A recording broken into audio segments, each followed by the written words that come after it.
I thought it was easy money. Just a night shift at a lonely gas station off Highway 50 in Nevada. They call it the loneliest road in America, and they weren't kidding, nothing but desert and sky in every direction. The ad said housing included, pay decent. All I had to do was keep the pumps running, stock shelves, and sit in the booth until sunrise. When I showed up, the place looked like it hadn't been touched since the 80s. Buzzing neon sign half broken, dust everywhere, shelves of old candy and warm soda bottles. The foreman didn't bother with small talk. He slid me a yellowed sheet of paper, the edges burned like it had been pinned to that corkboard for years. At the top, in thick black letters, rules for the night shift. He didn't explain. Just stared at me like he was waiting to see if I'd laugh. I didn't. Not after I read the first line. Rule 1, never let the lights go out. The station's floodlights buzzed weakly, casting pale circles onto the asphalt. First night, I thought they were just old bulbs. At 1 a.m., one flickered, then cut out. Suddenly, the dark outside wasn't just dark, it was thick, like smoke pressing against the glass. Shapes moved in it. Slow, long-limbed things brushing the edge of the parking lot. My chest locked up. I slammed the breaker, lights buzzed back to life, and the shapes melted away like mist. I kept every switch flipped after that. Even replaced bulbs mid-shift, hands shaking, because I knew, if the lights go out, something else comes in. Rule 2, if someone asks for gas after 2 a.m., say the pumps are broken. At 2:15, a beat-up truck rolled in. Guy leaned out, skin pale, eyes too wide, like glass marbles. He asked for a full tank. I almost said yes. But the rule echoed in my head. Pumps are down, I stammered. He didn't argue. He just stared at me for too long, smile stretching, before he drove off into the desert with no headlights. When I checked the pumps later, I swear the meter ticked backward, like gallons draining into nothing. Rule 3, always keep the back door locked. I didn't even know we had a back door until I heard the handle rattling at 3 a.m. heavy, slow, deliberate. I crept back with my flashlight. Through the glass, I saw my reflection, or something that looked too much like me. Same jacket, same face, except its grin was too wide, teeth too sharp. I shoved the deadbolt hard, heart racing. The figure leaned close, fogging the glass, mouthing words I couldn't hear. Then gone. I shoved a shelf against that door and never touched it again. Rule 4, don't answer the payphone. There's a cracked payphone by the restrooms, hasn't worked in years. But at 3:30, it rang. Loud, shrill, echoing through the empty aisles. I froze. It rang 12 times before stopping.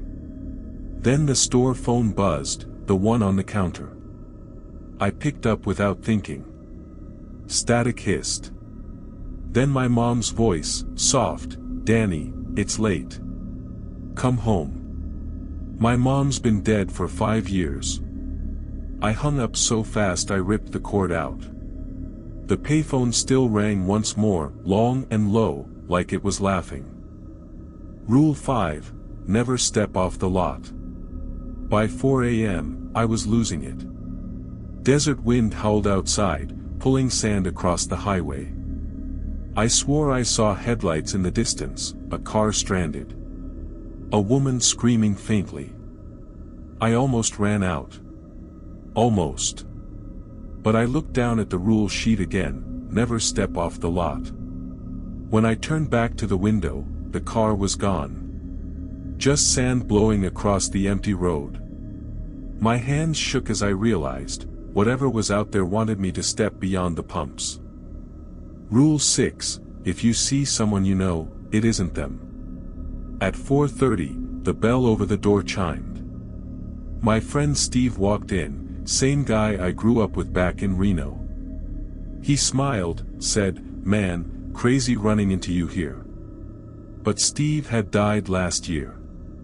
Motorcycle accident. My chest locked up. I didn't move. He walked the aisles, humming, picking up snacks like it was any normal night. Then he turned, eyes black as oil. He dropped the bag of chips, and when it hit the floor, he vanished. Just gone. The chips were still there, but the bag was empty, crumbling like ash. Rule 7. Don't check the restroom after 5 a.m. By then, the station was alive with noises. Pipes groaning, shelves rattling. The restroom door creaked open, though I hadn't touched it. I thought maybe someone had snuck in earlier, but the rule blazed in my head, don't check after 5 a.m. Still, I couldn't help myself. I nudged the door with my flashlight. Inside, mirrors cracked, toilets shattered, floor flooded with something thick and red. But the worst part, my reflection didn't move. It just smiled. I backed out fast, slammed the door, and taped it shut with duct tape.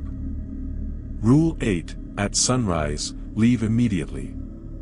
I sat in the booth, counting seconds until dawn. The sky turned gray, then pale gold. The moment sunlight touched the lot, the foreman pulled up in a dusty truck. He didn't ask how the night went. Just glanced at me, nodded, and muttered, still breathing. Good. See you tonight. I didn't nod back. I didn't answer. Because I wasn't sure if I'd ever come back. I only lasted 3 nights before I quit. The rules, they weren't just guidelines. They were the only reason I walked out alive. But I can't shake the feeling the desert followed me home. My phone rings at 3:30 every night now, same shrill tone. I don't answer. If you ever see an ad for night work on Highway 50, don't take it. Don't even slow down. Because some rules are written in ink, and others, in blood. Backhand index pointing right. Drop a comment. Would you break one of these rules, or quit on the first night? Smash subscribe if you try to survive longer than me.